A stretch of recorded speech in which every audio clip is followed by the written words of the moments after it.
URC round 2 gave us more tight games and tight finishes, and it's just showing that it's shaping up to be a very competitive season. My name's Mark. Let's talk rugby.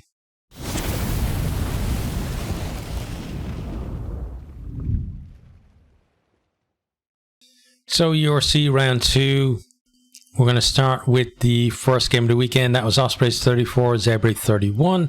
So Zebre again coming so close to a first win of the season. It's great to see them being competitive away from home as well. Now, whether that's just going to be against teams like the Ospreys or whether that will apply throughout the season, we're going to have to wait and see. But they got the best of starts, really. Jesse over the 3 minutes. Second try within 10 minutes from BG as well, and look like they're doing really well in this one. Like they're what was it, 12-0 up right at that stage. Then Morgan Williams goes over for the Ospreys, and then we have Protero, I think the guy's name was. He went over for a try as well. And then suddenly Ospreys a little bit ahead. But then straight away, Jesse's over again for Zebre. And it looks like they got some real fight in them. And, they're going to make this a real contest. But then, Ospreys, they get a penalty just before half-time. Then just after half-time, they go over for another try with Nagy there. Within 10 minutes of the starting half, then Smith has been over as well. And they're up over 30 points at that stage, and it's looking like a long way back for Zebre, who looked so good in that first half. They then into the final quarter. Gregory goes over, with 20 minutes to go to give them at least some kind of hope of staging a comeback. Then Williams scores a penalty though with 3 minutes to go to pretty much seal it for Ospreys, and we have a final minute score from Gregory to get Zebre that losing bonus point. But it felt for a while though that Zebre win is coming, but they need just to get over that line at one time, to have that experience of being able to close out of the game or to come back and get that score that they need to win, and they will. But for them, the search still goes on. Ospreys though, a first win of the season for them. On to then the next game of the weekend. So that was Connacht 34, Glasgow Warriors 26. So Connacht, fantastic start from them, 2 from 2. The Warriors, after beating Leinster, probably felt like they had a great chance to beat 2 Irish provinces back to back to start the season. Just didn't happen for them though. But they did start well. First of all, they did have to kind of suffer a bit of a penalty blitz from Hanrahan, who scored 3 penalties in the first 14 minutes. But then after that third penalty, Rowe goes over to score for Warriors. Horn converts, and it's 9-7.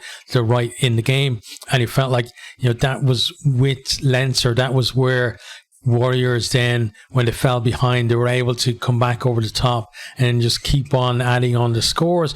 But in this one, it was kind of the opposite way around. So it was Kilgannon for Connacht goes over to stretch their lead, and then right in halftime, Jordan goes in for the Warriors to make it really tight there at halftime. Into the second half though, Tierney Martin over within 5 minutes of the restart for Connacht. Then we have a couple of penalties from Ford after he's taken over the kicking duties.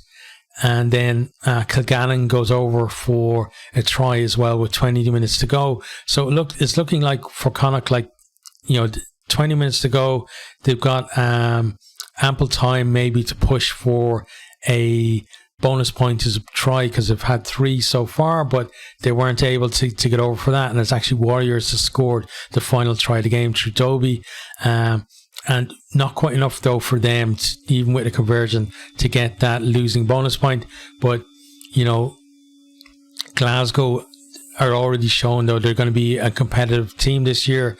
They were last year as well, but it feels like, they've got to produce a little bit extra if they're going to be up there in the mix in terms of trophies this season. But Connacht, really good start for them. Last year, they had, not the best of starts and actually had to claw their way back into the playoff places towards the end of the season. So hopefully a bit smoother sailing for them.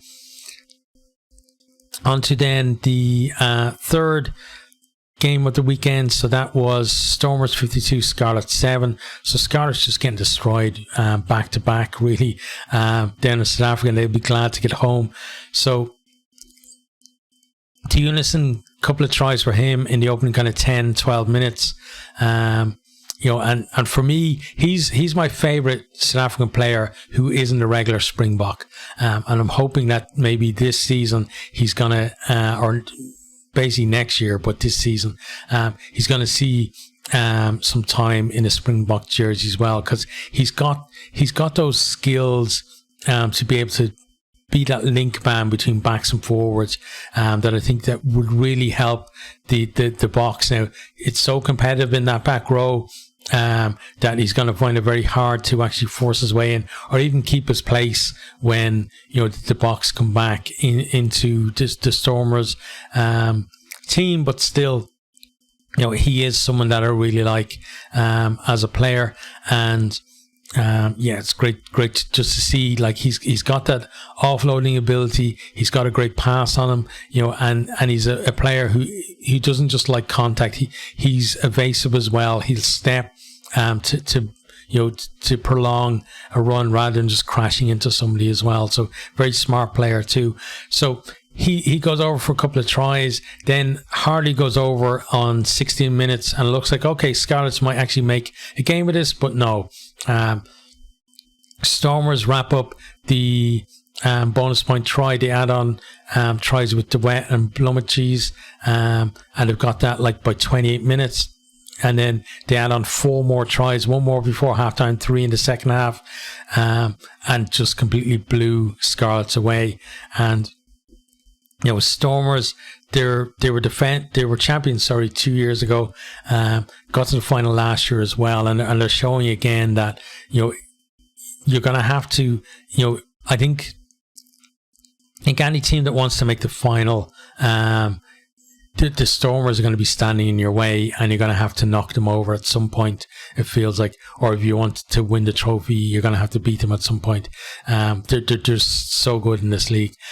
Now, on to the fourth game of the weekend, and that was Leinster 34, Sharks 13. So Leinster home finally get off the mark.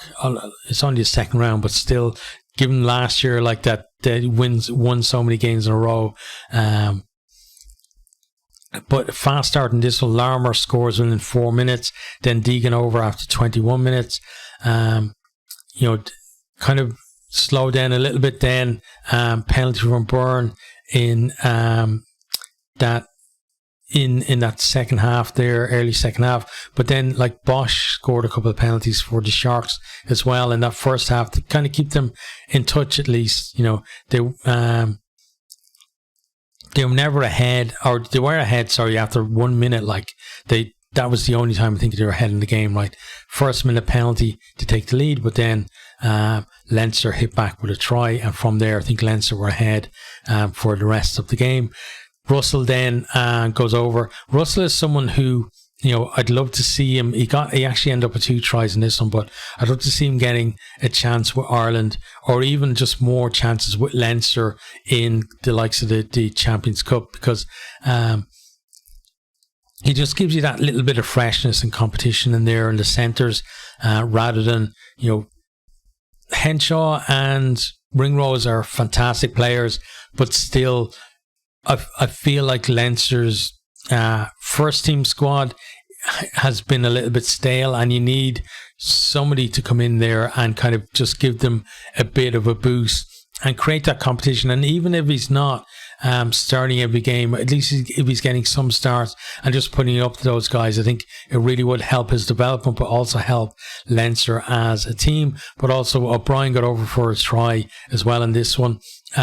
Richardson scored a try with a minute to go for the Sharks, and then Chamberlain converted that. And but then that wasn't even the last try of the game, because Russell's second try actually came in the final minute of the game. So, it's a decent win for Leinster. It's a bonus point win. They're off the mark now for the season, and they'll want to now go on a run from here. The Sharks, though, they had a tough start to the season. Lost against, two Irish provinces, defending champions Munster, and then, perennial competitors Leinster as well. So really tough start for them, and they'll kind of be happy now, I think, to get home and look for a first win of the season. On to then the next game of the weekend, and that was it was Edinburgh 17, Lions 16.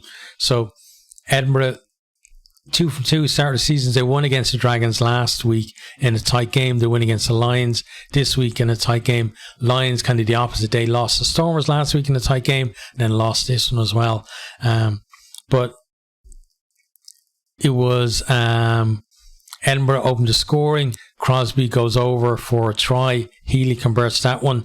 Hendricks then with a penalty in response for the Lions, and then he gets the second one just before halftime as well to make it, pretty close to halftime. Healy then stretches the lead a little bit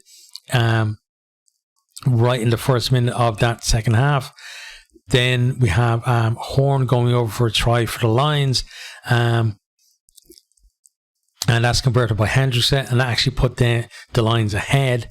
And Edinburgh were looking a bit shaky at that stage, but then it didn't take them long to actually respond. Ashman goes over to score. Healy converts, but then 12 minutes to go, Hendricks pops over a penalty, makes a 1 point game, but Lions couldn't come up with that final score to get the win, and Edinburgh were able to hold on. On to then the next one. So I think we're into the Sunday games then. Benetton 13, Munster 13. Defending champions held to withdraw by a Benetton team that's so competitive now in this league. So Benetton opened the scoring. Penalty from Umaga. Carby responds. Umaga then pops over another penalty to put them ahead. Smith then goes over just before half-time. Umaga converts that one. They're leading 13-3 at the break. And, Munster looking a little bit in trouble in that second half. Can't really, finish off any chances that they're making. And, Benetton's defence really doing well.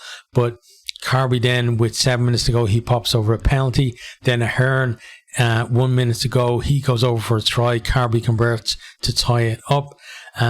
And Munster were pretty much lucky to come out with the draw on that one. Benetton almost, a famous win for them. But Benetton, they're going to knock over teams this year. They're, as you said, year on year, they're getting more and more competitive, and it's great to see. Munster now, they won the first game, and at least they're still unbeaten for the season. But they'll want to now bounce back, I think, with a win in their next game. On to then the penultimate game of the weekend. That was Dragons 9, Cardiff Rugby 16. So, both of these teams lost their opening game, so it was a chance for one of them to bounce back.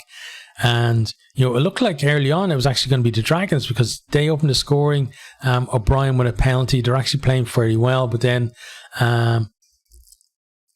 Grady goes over to score a try for Cardiff with about 10 minutes of the first half left. De Beer converts it, so they're up at half time. And also De Beer actually got a couple of penalties before that as well to put them ahead. So Cardiff have a decent lead at half time, and it's the second half then. I think it was, it was like 7 points at half time.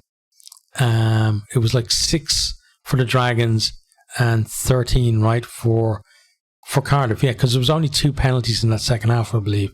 De Beer got his 3rd penalty in that second half, and then O'Brien, with just a few minutes left on the clock, he pops his 3rd penalty over as well, and that got the Dragons that losing bonus point. So at least they got something out of the game. But Dragons, we saw them have that kind of middle patch last season where Di Flanagan took over and they had a real bounce, but they dropped off a cliff after that.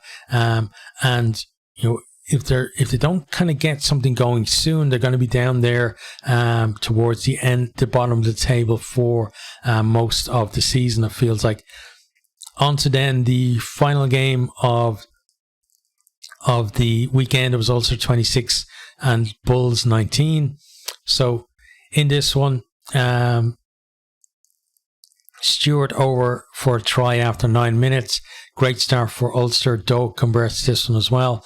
And then Stockdale is over on 28 minutes. And that is converted by Doak as well. He did a decent game with the boot as well, especially from the tee. But, Ulster look like they're in control of the game. But then they get blitzed like 5 minutes. That 5-minute period just before halftime. Steenkamp goes over first, then de Klerk is over just before the break to make it a close one there. I think Ulster were leading 14-12 at halftime, but then into the second half, Doak then through a series of penalties starts to stretch out the lead. He scores one just after halftime, another one on 50 minutes, one just at the start of the final quarter as well. Then Lowe goes over to score a try for the Bulls, and Goosen converts it, sets up a tense finish. But then Doak gets a final penalty to stretch him out a little bit. But the Bulls, they could have still with a final try could have got a draw out of the game to convert it, and also got a try bonus point because they had 3 tries up to that point, but they weren't able to produce a score. So decent start for Ulster to the season. Bulls kind of mixed because they had that massive win last week, and then a little bit disappointing on the road, but at least it's a losing bonus point from them. And there will be many teams who will go to Kingspan this year and won't come away with a point. Now, next we are going to have a look at how the table looks at the minute. So at the moment, you got Stormers up there, 10 points. So maximum points from 2 games. Can't ask any more from them. Connacht and Ulster 2nd and 3rd on 9 points. We've got Edinburgh there in 4th with 8 points. Munster in 5th with 7 points. And we have 4 teams on 6 points. That's the Bulls, Warriors, Benetton and Ospreys. That takes us outside of the playoff spots. So down to 10th place, then we have Cardiff and Leinster both on 5 points. Zebre then the best of the teams that haven't won yet with 4 points, because they've gotten a losing bonus point and a try bonus point in each of the games. Just shows how close they've gotten to that win. Lions are next then with 3 points. Dragons in 14th on 2 points. Got the Sharks and Scarlets then at bottom of the table. The only 2 teams that haven't scored a match point yet. So that's how it looks at the minute. It looks like it's, as I said, going to be a very competitive season, and it's great to see because it can be a bit tiring seeing the same teams up there all the time. Although as a Leinster fan, obviously I want to see Leinster up there all the time. But it's good to see that it looks like at least this year that we're going to have teams be competitive for sections of the seasons. Now, whether they can sustain it over the entire season or not, we'll have to see. But it's been an exciting start to the season. It's gone a little bit under the radar because of the Rugby World Cup. But now that that's out of the way, hopefully the URC now can kind of take prime position. It certainly will on the channel, and we will have the return of individual game reviews for URC as well starting next week, so look forward to that. But that's the end of this one. I'll have a preview of the weekend's fixtures coming up as well for you, maybe on Thursday or Friday, probably more likely on Friday at this stage, but look out for that coming soon.